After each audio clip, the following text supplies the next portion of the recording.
The raven that stole winter. The raven came at dawn, when winter was loosest.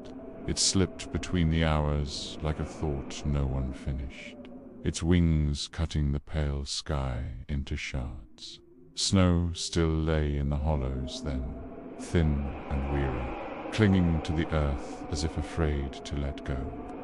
Frost breathed on the windows. Rivers moved slow and dark beneath their glass skins. By noon, winter was gone. Not melted, not ended, stolen. Spring burst open like a wound that would not close. Buds split branches overnight. Fields greened too quickly, violently, as though forced awake. The air thickened, sweet and heavy, humming with insects that should not yet have names. Rivers swelled, untempered by ice, tearing their banks apart. The sun lingered too long in the sky, watching everything with a heat that had no patience. People rejoiced for a day. Then the ground began to crack. They saw the raven everywhere, perched on church spires, fence posts, the ribs of dead trees.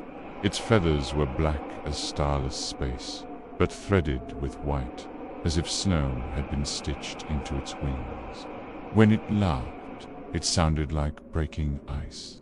It had stolen winter and hidden it somewhere beyond the world's edge. Only Kale could feel what had been taken. He had been born in frost, delivered during a blizzard so fierce it erased the road behind his mother. Cold had shaped him, hardened his breath, sharpened his bones. Even now, standing beneath the false warmth of endless spring, his skin prickled with unease. The heat pressed against him like a lie. "This is wrong," he said, though no one wanted to hear it. They called him frost-born, ice-veined, half-myth. They said winter had marked him and would never release its claim. When the elders finally listened, when crops wilted beneath too much sun, when snowmelt floods drowned villages downstream, they sent Kale north, where the raven had last been seen, laughing against the sky. The journey stripped illusion from the land. Spring without winter was not mercy. It was excess. Flowers bloomed until their stems snapped. Fruit rotted on the vine before ripening. Forests grew wild and tangled, choking themselves in their own abundance. Without frost to kill the weak, disease spread like breath through a crowd. Kale walked beneath a sun that refused to set, his shadow stretched thin and sharp.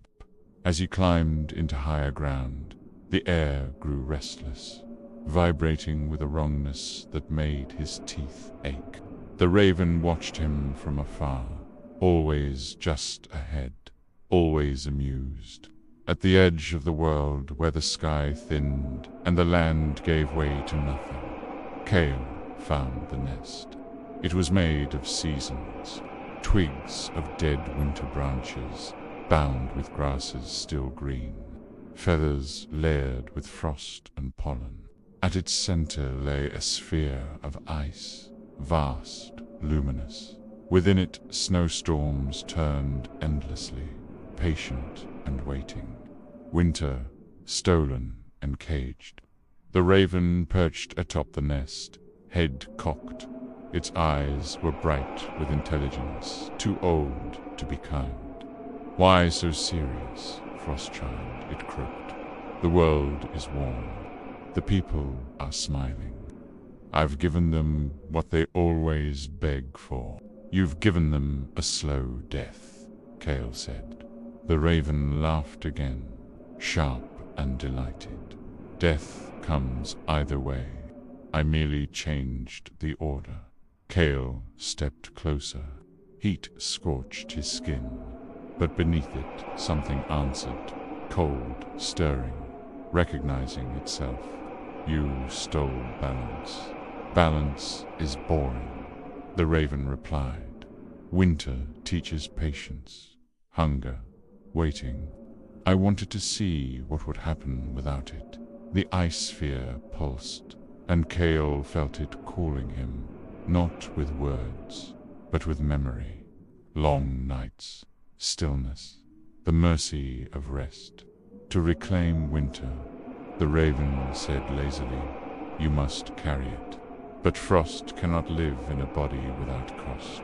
Kale understood. Winter was not a thing to be owned. It was a thing to endure. He reached into the ice. Cold tore through him, clean, brutal, honest. His breath crystallized in his lungs. Frost crawled over his skin, writing its language into him. He felt winter settle into his bones, heavy and absolute. The raven shrieked, not in fear, but in astonishment. You would become it.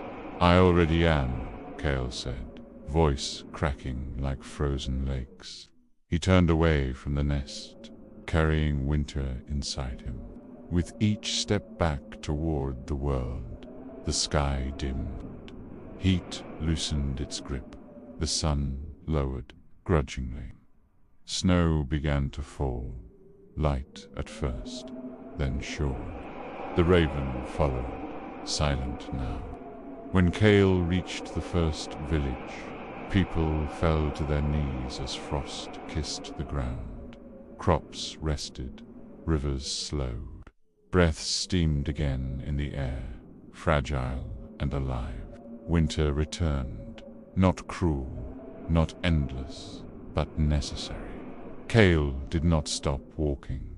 They say he wanders still, a figure at the edge of storms, carrying winter where it is needed most.